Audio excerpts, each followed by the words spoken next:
Getting your max heart rate can be one of the most important steps when you want to up your running training. Everyone has a unique max heart rate, and that max will dramatically impact the heart rate zones you should look for in different kinds of runs.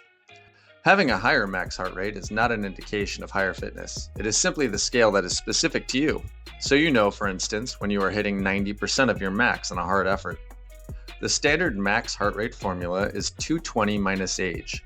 So for me, that would make my max heart rate 177. But as you will see in this test, using that max heart rate would give me a very poor indication of the effort I'm putting in.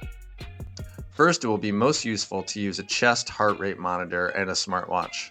The heart rate monitor is the most accurate, particularly when you're doing something that will spike your heart rate quickly. Start on the treadmill for between 1 and 4 miles depending on your level of fitness. The purpose should be to warm up your legs and get your heart rate to a solid point where you can still hold a conversation and then hold that pace for 10 to 20 minutes. The second stage is setting the treadmill a little above your threshold pace for a mile. This could be your 10K pace, or roughly what you think you could hold for 40 minutes in a race. It should be difficult and you are only able to say a couple words at a time. Once that mile is complete, increase your incline by 1% and the speed by 0.2 miles per hour for every tenth of a mile. Continue increasing the 1% and 0.2 mph every tenth of a mile until you can no longer hold on and you have to stop the treadmill. Be careful with this step. You should be at your limit and make sure you can get off the treadmill safely.